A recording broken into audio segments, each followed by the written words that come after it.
नमस्कार बच्चों। चलिए एक बार फिर से स्वागत है आपका अपने YouTube channel Hindi by Anita ma'am पर। आप सभी कुशल मंगल से होंगे, इसी कामना के साथ बढ़ते हैं हम आगे। जैसा कि आप सभी जानते हो, पिछली कक्षा में हमने जो वीडियो बनाई थी, हमने जो पढ़ा था वो काल पढ़ा था। और आप जानते हो कि काल के 3 भेद होते हैं, वर्तमान काल, भूतकाल और भविष्यत काल। तो हम वर्तमान काल पढ़ चुके हैं पिछले वीडियो में। तो आज हम बढ़ते हैं आगे और आज हम पढ़ेंगे भूतकाल।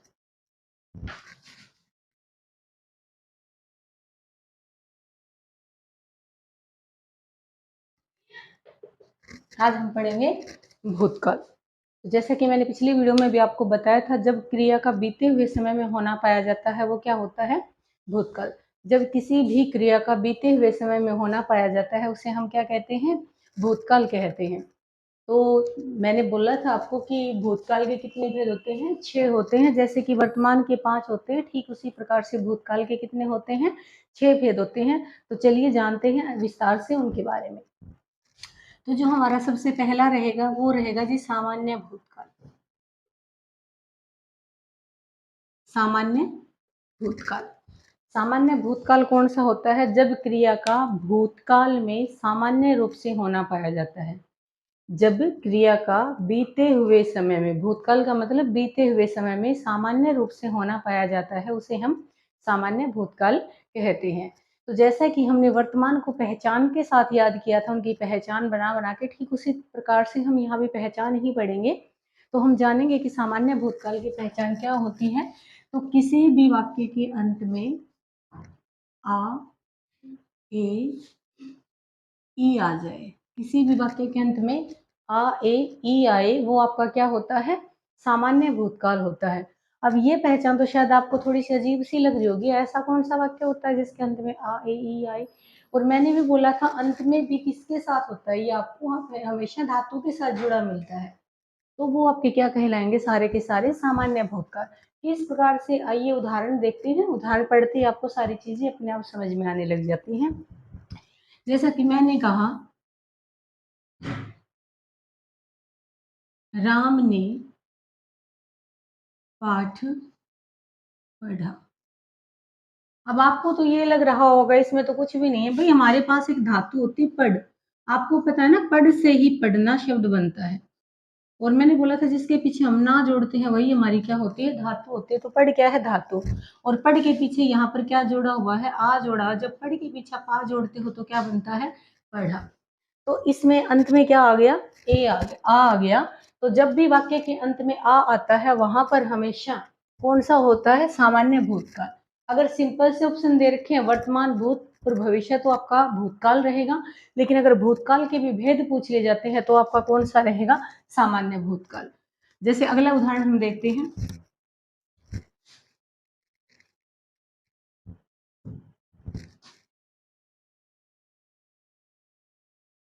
मोहन ने पुस्तक खरीदी। मोहन ने पुस्तक खरीदी। यहाँ पर क्या आ गया अभी? खरीद आपकी धातु है। इस खरीद के पीछे क्या जोड़ा गया है? ई जोड़ा गया है। जब भी ई आता है आपका कौन सा होता है? सामान्य भूतकाल। तो आपको पता चल गया ये सामान्य भूतकाल है। मैंने कविता लिखी, मैंने कहानी सुनाई, तो ये जो भी है आपके सारे के सारे क्या रहेंगे? सामान्य भूतकाल के उदाहरण रहेंगे। अगर ऑप्शन में सीधा दे दिया वर्तमान काल, भूतकाल, भविष्य, तो आपका उत्तर आ जाएगा भूतकाल। लेकिन अगर इसके भी सब पॉइंट पूछ लिए, ऑप्शन अलग अलग पूछ लिए, तो आप क्या बताओगे इसको? सामान्य भूतकाल। जैसे मैंने कहा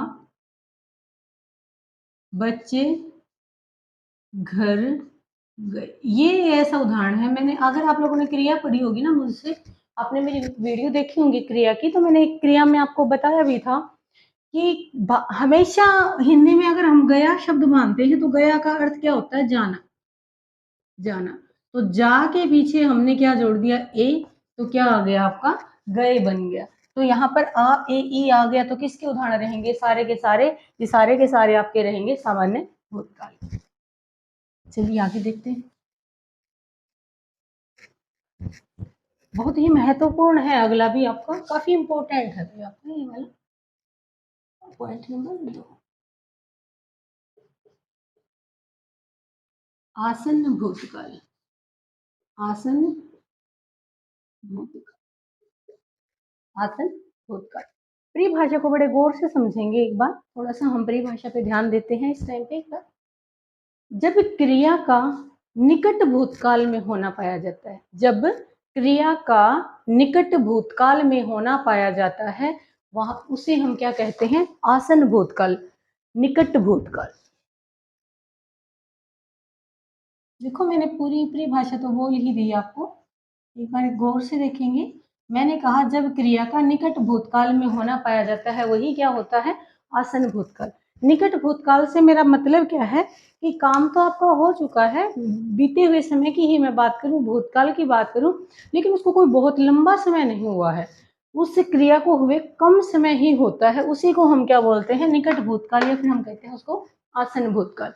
आसन भूतकाल की परिभाषा यही होती है, जब क्रिया का निकट भूतकाल में होना पाया जाता है उसे आसन भूतकाल कहते हैं। इसकी पहचान क्या होती है भाई? इसकी पहचान यही होती है, जो चीजें हमने सामान्य में लिख रखी है ना, इसके आगे आप है जोड़ दो। जैसे कि मैंने आपको जब हमने काल शुरू किया था तभी बताया था कि मोस्टली बच्चों ने क्या याद कर रखा होता है हमेशा किस में आता है? वर्तमान में आता है, लेकिन है हमारा भूतकाल में भी आता है। किस भूतकाल में? आसन भूतकाल में। क्या पहचान बनती है एक बार वो आप देखेंगे। किसी भी वाक्य के अंत में आ है, ए है, ई है, आ है, ए है, ई है आ जाता है, वो आपका क्या होता है? आसन भूतकाल। जैसे कोई आपको कहे भी खाना खा लो, तो आप कहोगे मैंने खाना खाया है, अभी खाना खाया है, काम तो हो लिया लेकिन उसको खाया था तो आप कभी भी नहीं बोलोगे मेरे ख्याल से। अभी मान लीजिए आपका ब्रेक होता है, आपने खाना खा लिया, आपका कोई फ्रेंड आके आपको बोलता है, तो आप कहोगे अभी खाया है, खाया था तो नहीं बोलोगे आप मेरे ख्याल से। जैसे मैंने कहा, अभी मैंने लिखा था कि राम ने पाठ पढ़ा, और मैं बोल दूं राम ने पाठ पढ़ा है। बहुत छोटे छोटे अंतर हैं, कुछ भी नहीं। अगर पेपर में पूछा जाए राम ने पाठ पढ़ा, तो क्या है आपका? सामान्य भूतकाल है। लेकिन अगर पेपर में पूछ लिया जाए राम ने पाठ पढ़ा है, तो आपका कौन सा है? ये आसन भूतकाल है। जैसे मैंने लिख दिया हमने कहानी सुनी है। अगर मैं कहूं हमने कहानी सुनी, सिर्फ सुनी तक, तो आपका क्या आ जाएगा? भी सामान्य भूतकाल आ जाएगा। लेकिन जब मैं बोल रही हूँ हमने कहानी सुनी है, तो आपका क्या आ जाएगा? आसन भूतकाल। जैसे मैंने बोल दिया वे दिल्ली गए। अगर हम बोल रहे वे दिल्ली गए तो सामान्य भूतकाल है। अगर मैंने बोल दिया वे दिल्ली गए हैं, तो ये आपका क्या हो जाएगा? आसन भूतकाल हो जाएगा। बड़ी सिंपल सी बातें हैं, बड़ी साधारण सी बातें हैं। यहाँ मेरे ख्याल से मुझे 50-50, 20-20, 10-10 उदाहरण देने की जरूरत ही नहीं है। एक एक उदाहरण में बातें अच्छी तरह से क्लियर हो रही हैं, और प्रत्येक उदाहरण के साथ मेरी कोशिश रहती है कि मैं सभी को एक साथ लिंक करके आपको बताने की बताऊं। तो इन्हीं उदाहरणों को सामान्य में किस प्रकार पूछेंगे, और इन्हीं उदाहरणों को आसन में किस प्रकार पूछेंगे, वो मैंने आपके सामने यहाँ पे रखा है। तो चलिए पढ़ते हैं इसका अगला फिर। तो अगला जो हमारा रहता है वो रहेगा भी, हमने वर्तमान में पढ़ा था, आपको अगर याद हो, आपने पिछली वीडियो देखी हो, अगर नहीं देखे थे और इस वीडियो को भी देख लीजिएगा। हमने वर्तमान में पढ़ा था तात्कालिक या अपूर्ण वर्तमान, तात्कालिक या अपूर्ण वर्तमान। वही अपूर्ण शब्द मैं यहाँ भी लिखने वाली हूँ भाई, अपूर्ण भूतकाल, अपूर्ण भूतकाल। अपूर्ण भूतकाल को मैं कभी भी तात्कालिक भूतकाल नहीं बोल सकती। तत्काल का समय होता है वही समय, तुरंत जो समय चल रहा है वही क्या होता है? तत्काल होता है। और भूतकाल का तो हम सबको पता, भूतकाल में तो काम हो चुका होता है, हम पुरानी बात कर रहे हैं, भूतकाल की अगर बात कर रहे हैं तो उसको हम तत्काल कैसे बोल सकते हैं? तत्काल तो जो समय है वही होता है। तो याद रखेंगे आप हमेशा, तत्काल कहाँ पर आता है? वर्तमान में आता है। भूत में कभी भी तत्काल नहीं मिलेगा आपको। तो इसको आप सिर्फ और सिर्फ क्या लिखोगे? अपूर्ण भूतकाल। कभी ये सोच लो आप कि हमने वर्तमान में पढ़ा था तात्कालिक या अपूर्ण वर्तमान, तो यहाँ भी हम पढ़ देंगे तात्कालिक या पूर्ण भूतकाल। तो यहाँ पर आप तात्कालिक शब्द नहीं जोड़ोगे, आपको सिर्फ और सिर्फ क्या लिखना होगा, पहचान बड़ी सिंपल सी है। एक बार मैं बता देती हूँ परिभाषा, आप नोट करना चाहते हो नोट कर लेंगे। तो परिभाषा होती है अपूर्ण भूतकाल की, जब किसी भी क्रिया के भूतकाल में होने का बोध तो होता है, जब किसी भी क्रिया के भूतकाल में होने का बोध तो होता है, परंतु उसकी समाप्ति का बोध नहीं होता। क्रिया होती है, जब बात हो रही है उसमें एक वक्त क्रिया चल रही है, लेकिन वो समाप्त कब हुई उसका कुछ भी बोध नहीं है, वही आपका क्या कहलाता है, अपूर्ण भूतकाल। पहचान रहेगी रहा था, रहे थे, रही, रहा था, रहे थे, रही थी। मैंने कहा सुबह वर्षा हो रही, ये बताया हो रही थी, लेकिन वो होनी खत्म कब होती है, बंद कब होती है, उसके बारे में यहाँ पे कोई भी जानकारी नहीं है। तो आपका क्या बन जाएगा, अपूर्ण भूतकाल। अगर मैं लिख दूं सुबह वर्षा हो रही है, सुबह से वर्षा हो रही है, तो आपका क्या बन रहा है, हो रही है, वर्तमान बन जाएगा पूर्ण, लेकिन थी। मैंने कहा राम ने, हमने बोला था राम ने पुस्तक खरीदी, खरीदी लिख दिया तो क्या बन जाएगा, सामान्य भूतकाल। हमने लिख दिया राम ने पुस्तक खरीदी है, आसन भूतकाल। और हमने लिख दिया राम पुस्तक खरीद रहा था। जबकि ये बात की जा रही थी उस टाइम राम क्या कर रहा था, पुस्तक खरीद रहा था। उसने कब खरीदी, वो कब खरीद के बाहर आया, ऐसा कुछ भी जिक्र नहीं है। जब ये वाक्य बोला गया तो क्या कह रहा है कि राम पुस्तक खरीद रहा था। हमने लिखा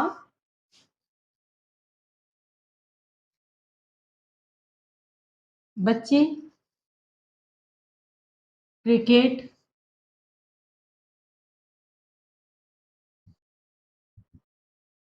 खेल रहे खेल रहे थे। बच्चों ने क्रिकेट खेली, क्या है, सामान्य।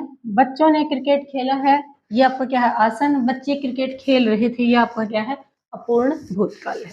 बिल्कुल सिंपल है, साधारण सी बातें हैं। चलिए आगे देखते हैं।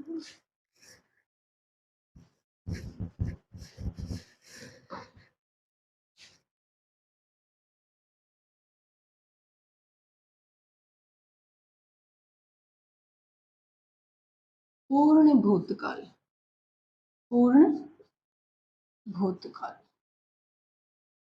पूर्ण भूतकाल नाम से ही आपको पता चल गया होगा इसके अंदर क्या होने वाला है, पूर्ण भूतकाल। भूतकाल में किसी भी क्रिया का पूर्ण रूप से होना पाया जाता है। जब किसी क्रिया का भूतकाल में पूर्ण रूप से होना पाया जाता है उसे हम क्या कहते हैं, पूर्ण भूतकाल कहते हैं। पहचान है इसकी चुका था, चुके थे, चुकी थी, चुकी, चुका था, चुके थे, चुकी थी, ये किसकी पहचान है, आपकी पूर्ण भूतकाल की पहचान है। अगर मैं इसकी बात करूं पूर्ण भूतकाल की, तो इसके अंदर जो सबसे ज्यादा उदाहरण पूछे जाते हैं या फिर हमारी रोजमर्रा की जिंदगी में हम बोलते हैं पूर्ण भूतकाल के, देखो ये बिल्कुल सही है, लेकिन इन्हीं उदाहरणों को थोड़ा सा अलग वे में पूछ लिया जाता है। आपने देखा है जब से हमने भूतकाल शुरू किया, हम आ ए ई का जिक्र कर रहे हैं, आ ए ई, आ था, आ है, ए है, ई है, और यहाँ पर आपने रहा था, रहे थे, रही थी। तो यहाँ अगर आ जाए आ था, ए थे, ई थी। गौर से देखिए मैं क्या कहना चाहती हूँ। मैंने कहा वह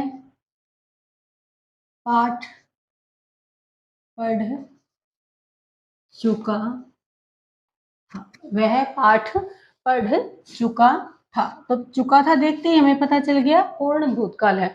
अगर हम बोल रहे हैं, बोल दे वह पाठ पढ़ चुका है, तो आपका किस में चला जाएगा, वर्तमान में चला जाएगा। लेकिन हमने लिख दिया चुका था, तो ये किस में आ गया, आपका पूर्ण भूतकाल में। लेकिन मेरे ख्याल से सबसे ज्यादा हम प्रयोग करते हैं इस तरह के वाक्य का, उसने पाठ पढ़ा, उसने पाठ पढ़ा था। तो क्या आ गया यहाँ पे? आ था। अगर वह पाठ पढ़ चुका था पूछ लिया जाए तब भी क्या है आपका? पूर्ण भूतकाल। उसने पाठ पढ़ा था पूछ लिया जाए तब भी आपका क्या रहेगा? पूर्ण भूतकाल रहेगा। जैसे हमने लिख दिया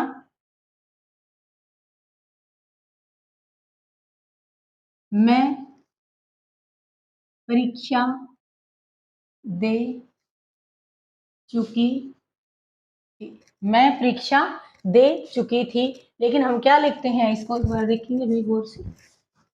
देखो चुका था तो सबको कोई दिक्कत ही नहीं देगा, पेपर में आपको कोई भी दिक्कत नहीं देगा, आप आराम से बता दोगे ये आपका क्या है? पूर्ण भूतकाल है। लेकिन आपको कंफ्यूज कौन से करेंगे? और सबसे ज्यादा प्रयोग जो किया जाता है वो इसी सेंस वालों का किया जाता है जो मैंने यहाँ पे लिखी। मैंने कहा मैं परीक्षा दे चुकी थी और मैंने लिख दिया मैंने परीक्षा दी थी। मैंने परीक्षा दी थी। तो यहाँ पर आपका क्या आ गया? थी आपका क्या बनेगा भाई? मैंने कहा बच्चे घर जा चुके थे। बच्चे घर जा चुके, ठीक है, चुके थे वर्ड आ गया और मैंने लिख दिया बच्चे घर गए थे। ये भी आपका पूर्ण भूतकाल है, ये भी पूर्ण भूतकाल है, ये भी पूर्ण है, ये भी। इसमें थोड़ा सा आप बस इस चीज का विशेष ध्यान रखना, सिर्फ आपको ये वाला रट्टा नहीं लगाना है। अगर आपने देखा है भूतकाल में आ ए ई पे हम पूरा जोर लगा रहे हैं, हमारा पूरा फोकस किसके ऊपर है? आ ए ई।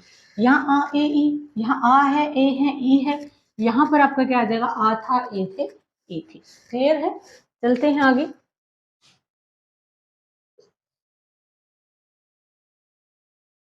संदिग्ध, संदिग्ध भूतकाल। पांचवा क्या है हमारा? संदिग्ध भूतकाल। संदिग्ध का अर्थ क्या होता है भाई? संदेह होता है। यहाँ पर भी मैं आपको एक चीज बताना चाहूंगी, मेरी बात को थोड़ा सा गौर से सुनना आप लोग। देखो जहां आप लोग कंफ्यूज होते हो मैं वहां पर ही ज्यादा जोर डालती हूँ। मैंने बोला कि थोड़ा सा गौर से सुने, तो क्योंकि यहाँ पर आप कई बार कंफ्यूज हो जाते हो।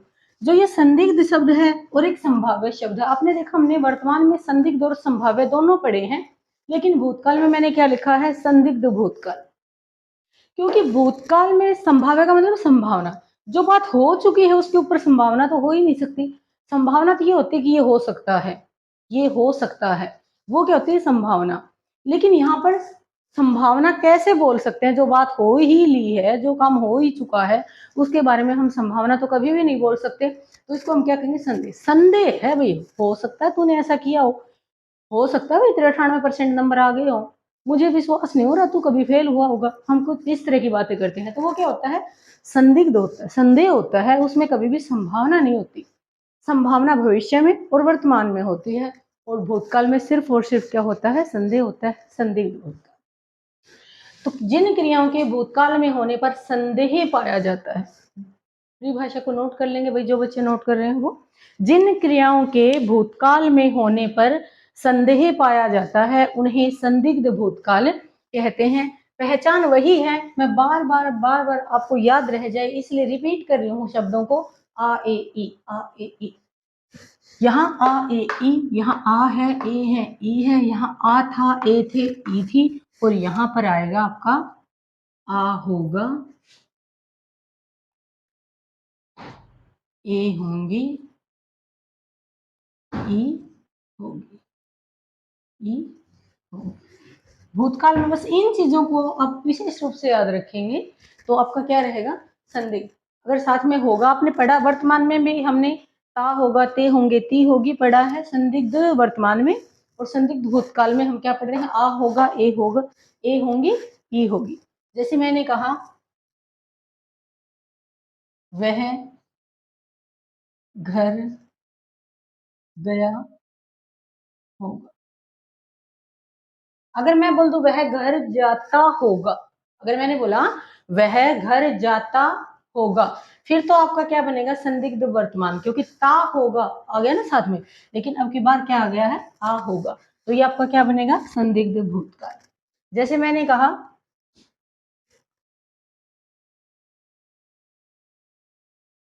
बच्चा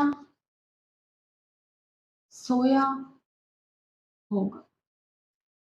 अगर मैं बोल दूं बच्चा सोता होगा, बच्चा सोता होगा, ता हो गया तो आपका क्या बनेगा, संदिग्ध वर्तमान, लेकिन यहाँ पर क्या आ गया आपका, आ होगा, तो ये आपका क्या बनेगा, संदिग्ध भूतकाल। मैंने कहा वे मेला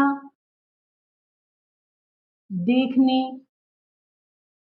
गए होंगे, वे मेला देखने गए होंगे। अगर मैं कहूं वे मेला देखने जाते होंगे, अगर मैंने बोल दिया वे मेला देखने जाते होंगे, तो क्या बन जाएगा, संदिग्ध वर्तमान, लेकिन अब आपका क्या बन गया है, ए होंगे आ गया, तो आपका क्या बन गया, संदिग्ध भूतकाल। आई होप, आशा करती हूँ आपको समझ में आ गया होगा। पढ़ी, चलो पढ़ते हैं भूतकाल का अंतिम, काफी महत्वपूर्ण है भाई, बहुत ही इंपॉर्टेंट है, काफी महत्वपूर्ण है, छठा पॉइंट जो हम पढ़ने वाले हैं भूतकाल में, वो है जी आपका, बहुत ही इंपॉर्टेंट है, काफी इंपॉर्टेंट है।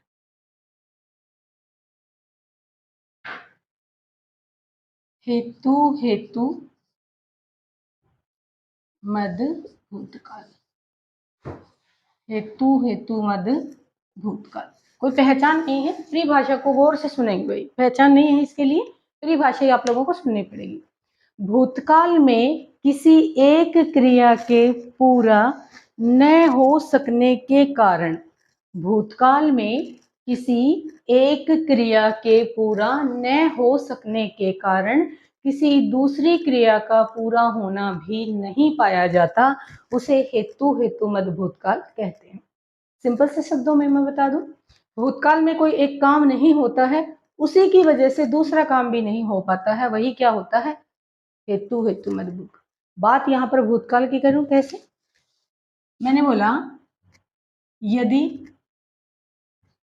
परिश्रम करते तो पास हो जाते या फिर सफल हो जाते, सफल हो जाते या पास हो जाते, एक ही बात, यदि परिश्रम करते तो पास हो जाते, इसका मतलब यहाँ पे बात फेल हो चुका है सामने वाला बंदा, तभी ये बात बोली जा रही है कि यदि परिश्रम करते तो पास हो जाते, तो मतलब बीते हुए समय में कौन सा काम नहीं किया, परिश्रम करने का काम नहीं किया, उसी की वजह से दूसरा काम भी नहीं हुआ, कौन सा काम, पास होने का। जैसे मैंने बोला यदि वर्षा होती तो, यदि वर्षा होती तो फसल अच्छी होती, यदि वर्षा होती तो फसल अच्छी होती। इस वाक्य में आपको स्पष्ट रूप से समझ में आ रहा है कि फसल खराब हो चुकी है, तभी ये लाइन बोली गई है। भूतकाल में बीते हुए समय में कौन सा काम नहीं हुआ, वर्षा के होने का काम नहीं हुआ, उसी की वजह से दूसरा काम भी नहीं हुआ, कौन सा, फसल अच्छी होने का। मैंने कहा यदि तेज चलते तो गाड़ी मिल जाती, यदि तेज चलते तो गाड़ी मिल जाती। आप लोगों को अच्छी तरह से समझ में आ रहा होगा, ये लाइन कब बोली जाती है, जब सामने वाले की गाड़ी छूट चुकी है, गाड़ी जा चुकी है, उसको गाड़ी नहीं मिलती, तभी हम क्या बोलते हैं कि थोड़ा सा तेज चलते तो गाड़ी मिल जाती। तो बीते हुए समय में कौन सा काम नहीं किया, तेज चलने का, उसी की वजह से दूसरा काम भी नहीं हुआ, कौन सा, गाड़ी मिलने का। तो जब भूतकाल में एक काम नहीं होता, उसी की वजह से दूसरा काम भी नहीं हो पाता, उसे हम क्या कहते हैं, हेतु हेतु मद भूतकाल। तो आज के लिए इतना ही, मिलते हैं हमारी अगली वीडियो में बहुत जल्दी, जिसमें हम पढ़ेंगे भविष्यकाल। तब तक के लिए धन्यवाद।